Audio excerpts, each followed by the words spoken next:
Good evening, and welcome to the spring program at the Nashua Historical Society. My name is Alan Cohen. Before we begin, may I ask you to join me and stand for a moment of silence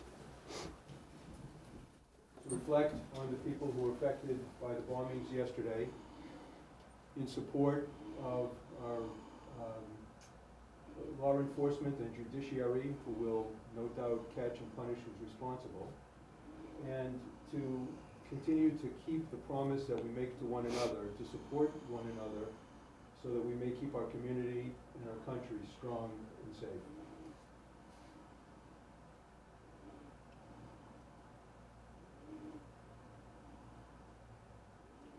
Thank you.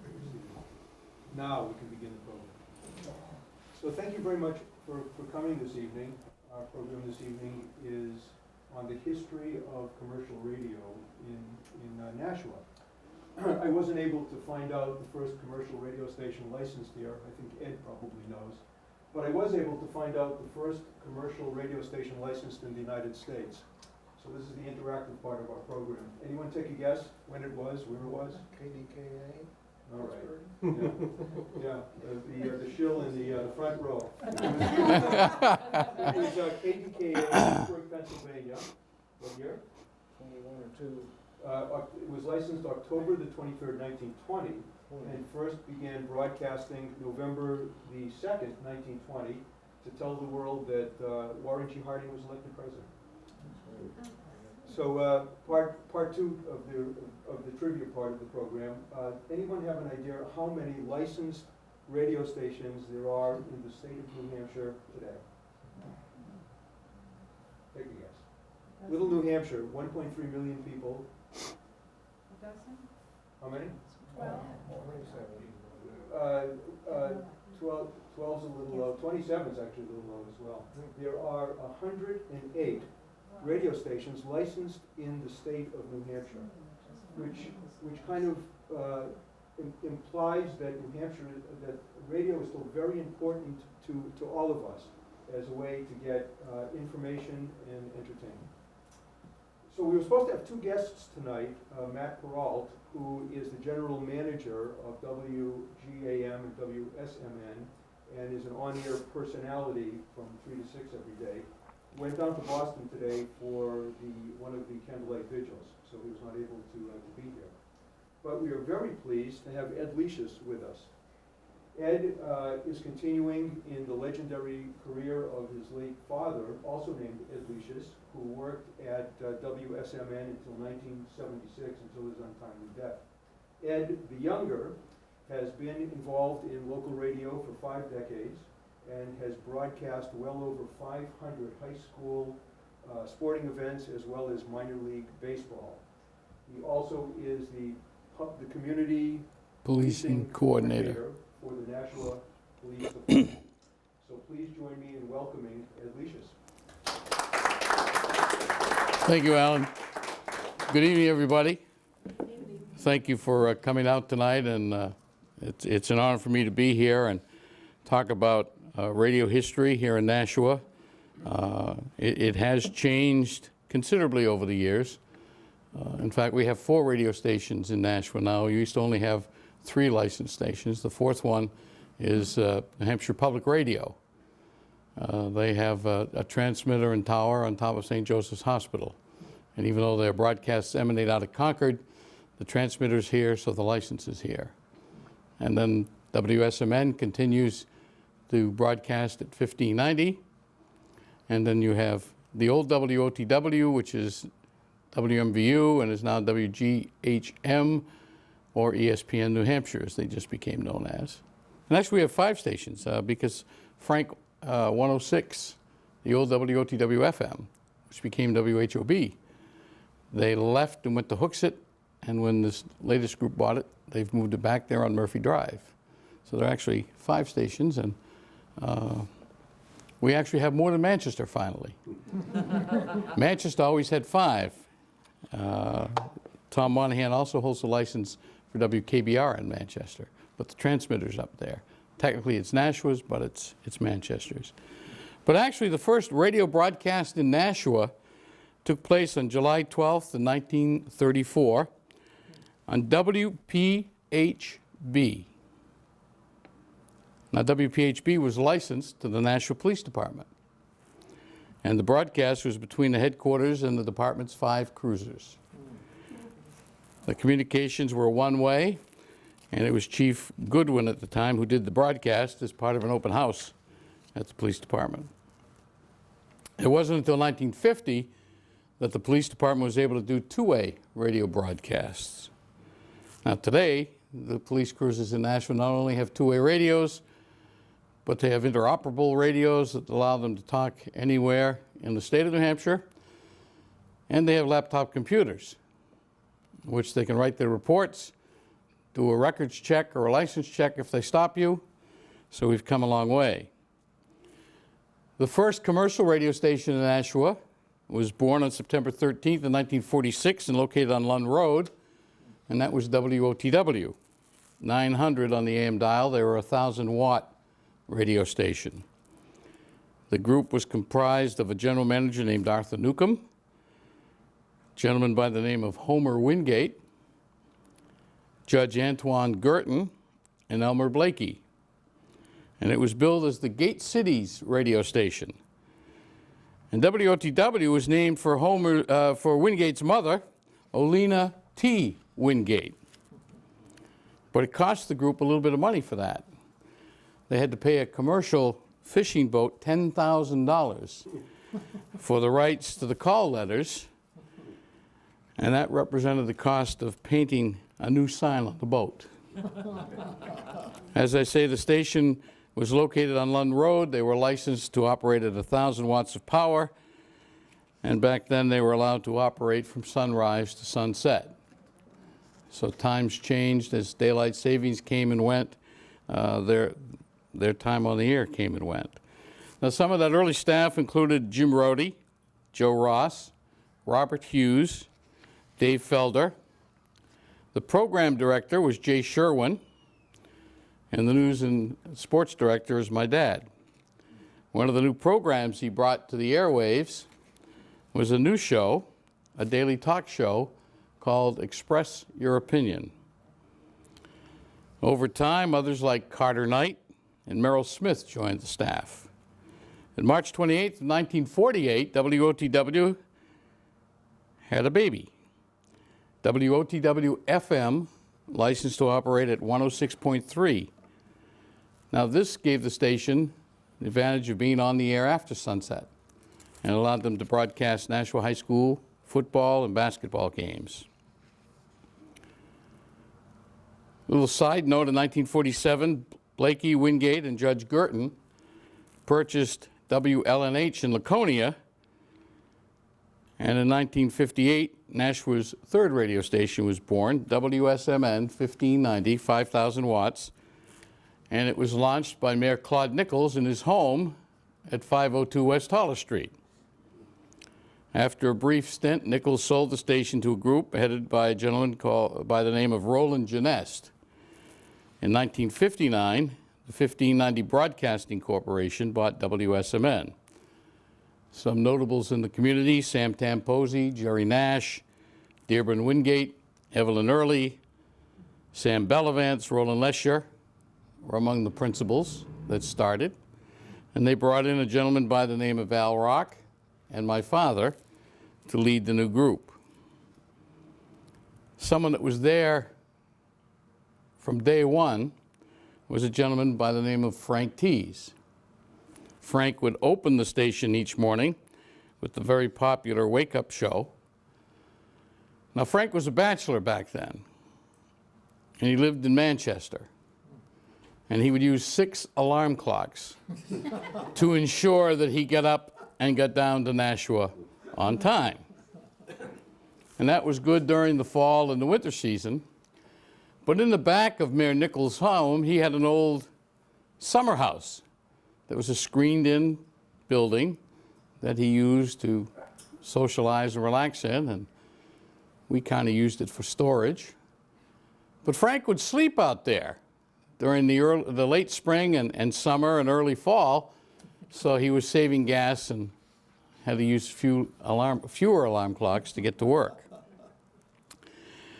An announcer who began his career in Nashua was named Ernie Andrews.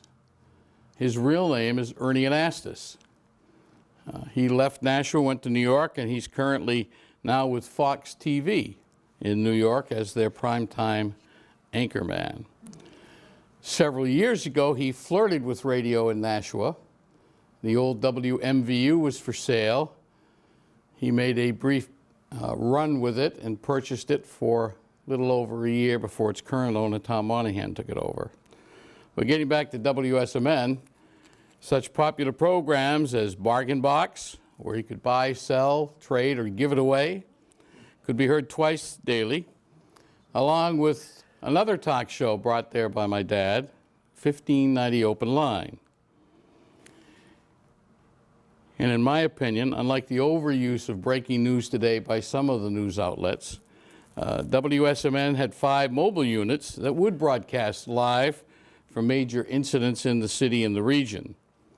Local news and sports were important, as well as strong editorial stands to issues of interest to Gate City residents. Now, over the years, WSMN's foray into the community included such events as the city's holiday parade. And the one year they were planning to do a Macy's-like holiday parade, it was postponed because that was the same November that President Kennedy was killed. Following a tragic accident involving seniors from Nashua High School en route to the beach in the 60s, WSMN launched the post-prom parties. This was a party for the graduating class of Nashua High to attend. Businesses contributed. The local Ford dealer donated 5 convertibles that were raffled off to 5 seniors going to the prom to use that night. And the party was held at the old Garrison Inn, which is now home of the 99 restaurant up on Amher Street. And back in the day, the big band era, the station brought in the likes of Les and Larry Elgart, and Cy Zettner to play for the seniors. Stereo consoles, televisions were among the raffle prizes that were awarded. After several setbacks, the station were allowed to broadcast the aldermanic meetings. Some might say the most boring show on radio. And that was before TV. But the meetings did grow in length. The aldermen all became orators, and what used to be a 30, 45-minute meeting sometimes lasted into the wee hours of the early morning. Part of the deal was that each alderman would have their own microphone, and we couldn't control it. It could not have an on-off button. So they were live. And that made for some interesting comments that filtered through. But in return, we would also provide the city clerk's office at the time with the reel-to-reel tapes of the meetings so they could transcribe and have a permanent verbatim record. When Alan Shepard Jr. became the first man in space, WSMN was at Cape Canaveral. Al Rock, Frank Tees, my dad, and Chief Engineer Don Ayers ventured to Florida to broadcast the space flight and liftoff live back to New Hampshire. And they were the only New Hampshire broadcast outlet that covered the now famous Reagan-Bush debate at Nashua High School. In fact, Dale Lonroth, Elise Kleiser, and myself spent that whole Saturday over at the high school setting up, and there were a lot of extracurricular things going on. The Telegraph ran the debate, if you recall, and President Reagan agreed to play by the rules, which was just him and Bush. Well, then the FEC, Federal Elections Commission, said no, Telegraph could not pay to sponsor it because that would be an illegal campaign contribution. So the Reagan camp paid for that microphone and the debate. But during the day, thanks to a very close source within the school department administration, we learned that Bob Dole was trying to rent another room in the high school to have a simultaneous debate with the other candidates. Didn't work out, but it was a certainly an interesting day, and one of the things I recalled is that it was the Telegraph's debate, but they didn't have a Sunday paper. This all happened on Saturday night, and by the time the paper came out Monday afternoon, it was old news. Because Monday morning, Reagan fired his entire national campaign staff, and that was grabbing the headlines. And I remember the late Herm Pouliot, who was publisher of the Telegraph, happened to be walking by us as we were wrapping up the broadcast, and we grabbed him and put him on the air. We got a comment from him before the paper did. But it was an interesting night.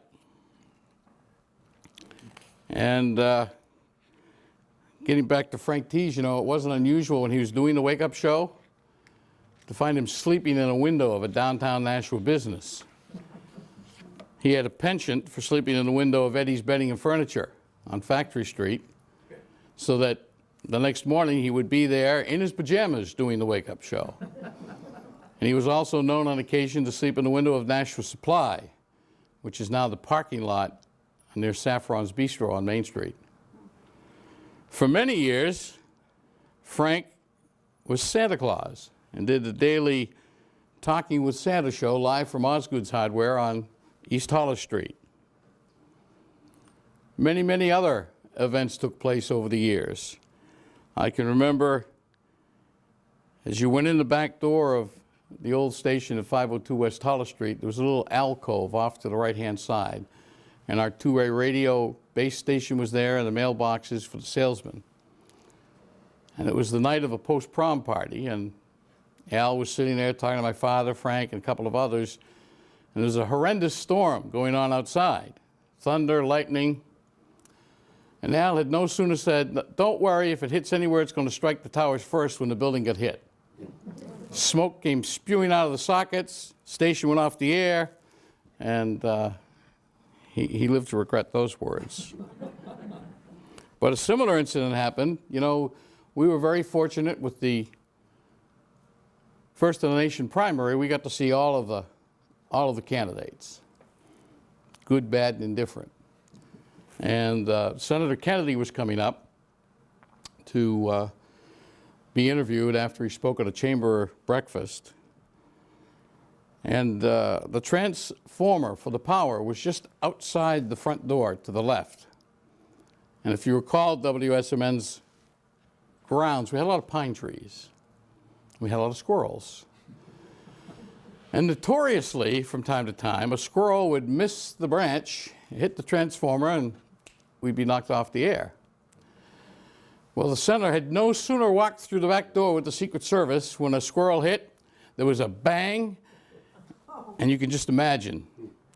So thanks to tape recorders, which are hardly used today, we sat in the front room, opened the blinds, and we did the interview by natural light. The Secret Service was a little upset. But those were some of the interesting anecdotes that took place over the years. In 1964, the station ventured into the newspaper business with a weekly newspaper, the 1590 Broadcaster, under the direction of Al Rock. And it came out, originally it was this size, and then ultimately grew to the size of what the Boston Herald looks like today. And we can remember the Telegraph writing editorials saying, "We didn't stand a chance." Well, those of you who knew Al Rock, you didn't challenge him. He lived for that. And one of the highlights or signatures of the broadcaster was he signed his front page editorials and challenged them to do the same. So thus a bitter rivalry began, although over the years when my dad was doing news, he would have a little rivalry going with the editors at the Telegraph from time to time. Now, while all this was happening at WSMN, across town at WOTW, they ran into a little problem in 1976 when the FCC declined to renew their licenses. And that began a multi-year challenge and a multi-million-dollar challenge by about a dozen groups, because one of the things that the FCC said was they're going to split the licenses. So OTW AM and FM would become two new, and there were about 6 groups going for each of them. And when they went before the administrative judge at the FCC, he basically told them, I don't care what you look like, but come back as one for each. That's when the lawyers made a lot of money. Yeah. In the meantime, before that license renewal was denied, the Newcomb Group sold to another group known as Eastminster Broadcasting. In addition to owning the WOTW stations, they also owned WDNH in Dover, which is now known as WOKQ today, and WCNL in Newport. This new group included Nashua businessman Herb Miller, Phil Lemoy, who owned 20th Century Markets, Pat Bronstein, Mitch Focus, who was owner of Martha's Sweet Shop, Jack Atkinson from Bronzecraft, an attorney Morris Stein, former Mayor Mario Vaggi, and a young lawyer by the name of Warren Rudman.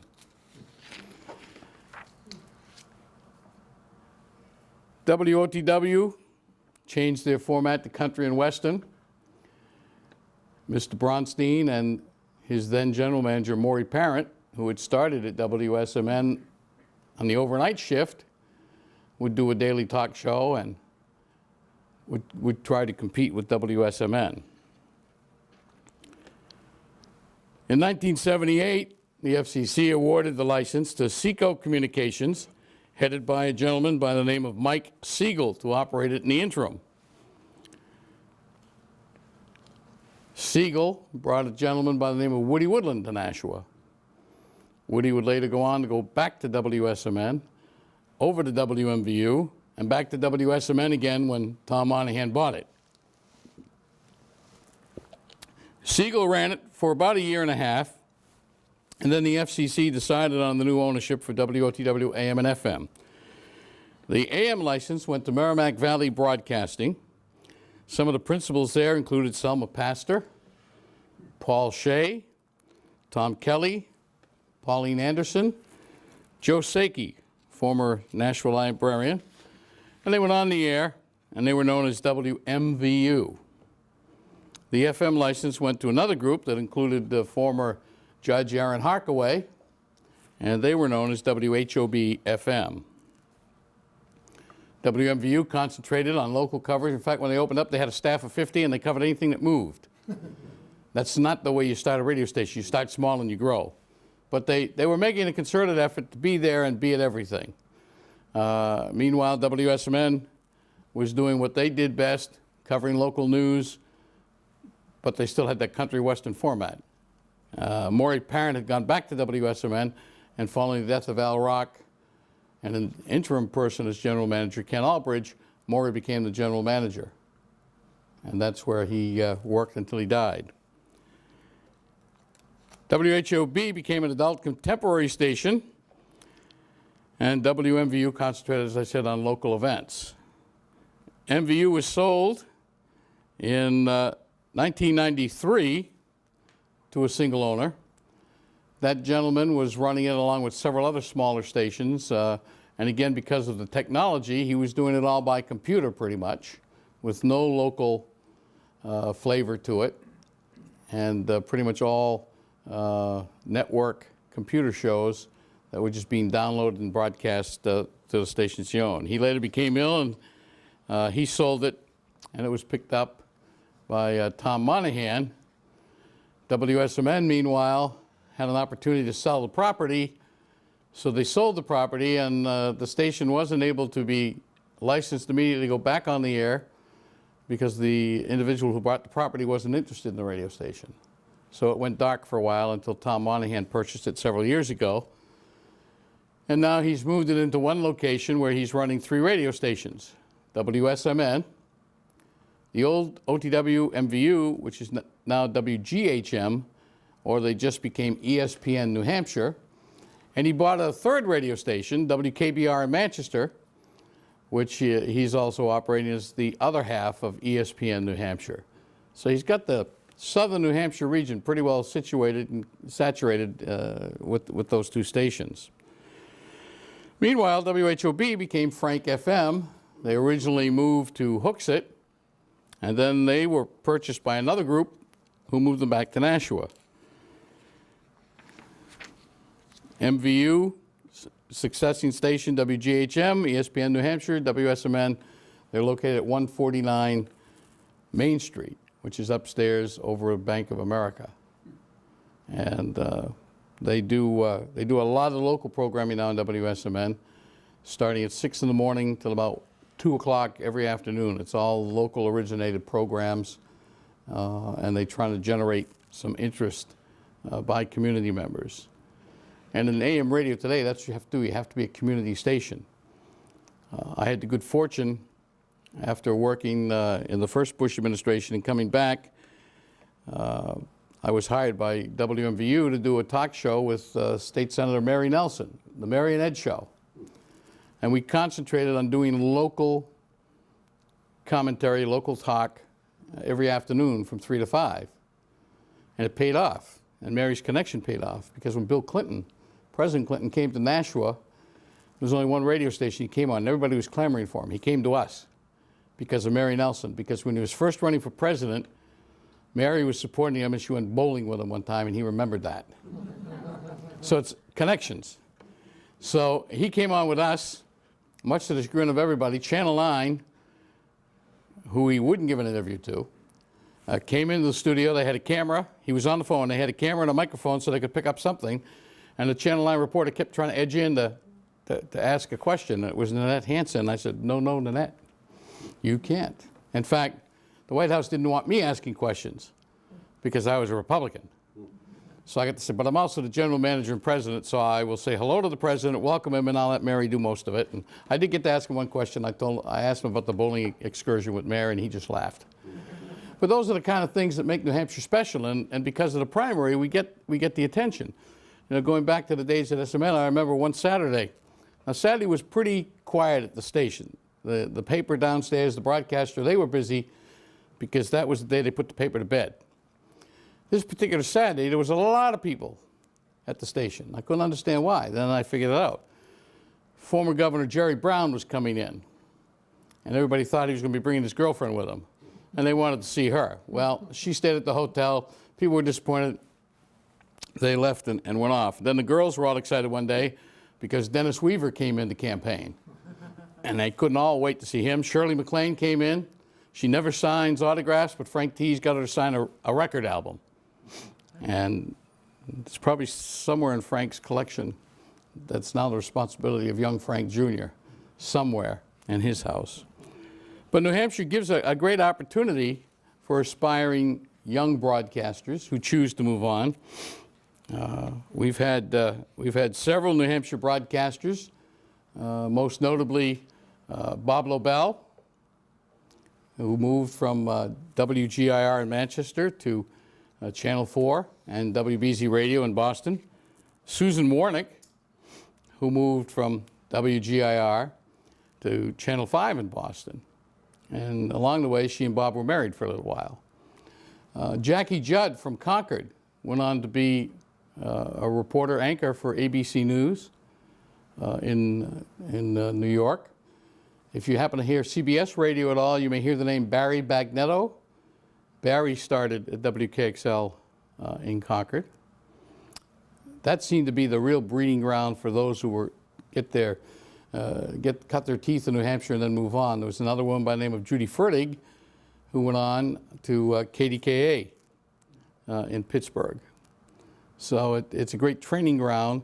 And locally, we had a few folks too over the years who went on and did great things beyond radio in Nashua. When I used to do the color for Frank Tees when he was doing the high school play-by-play, when we drive to exotic places like Keene, and inevitably it snowed every year, we had to go around Dublin Lake, we would kind of do WSMN from A to Z. And we could do just about all the letters. For A, we had Herb Andrews. Herb did the nighttime radio show. When my father first got there, the chief engineer's name was Pete Bagdasarian. Connie Sias was the continuity director when we first got there. After Bagdasarian came Don Ayers. Then, as I said, of course, Ernie Andrews. Kevin Farwell Kevin has worked at, I think, every station in southern New Hampshire. He just can't let go. He's got it in his blood, and he's got a great voice, if you remember having heard him on the air. So Kevin was at WSMN, was at WOTW, was at WMVU, and he's done a little work over at WGHM as well.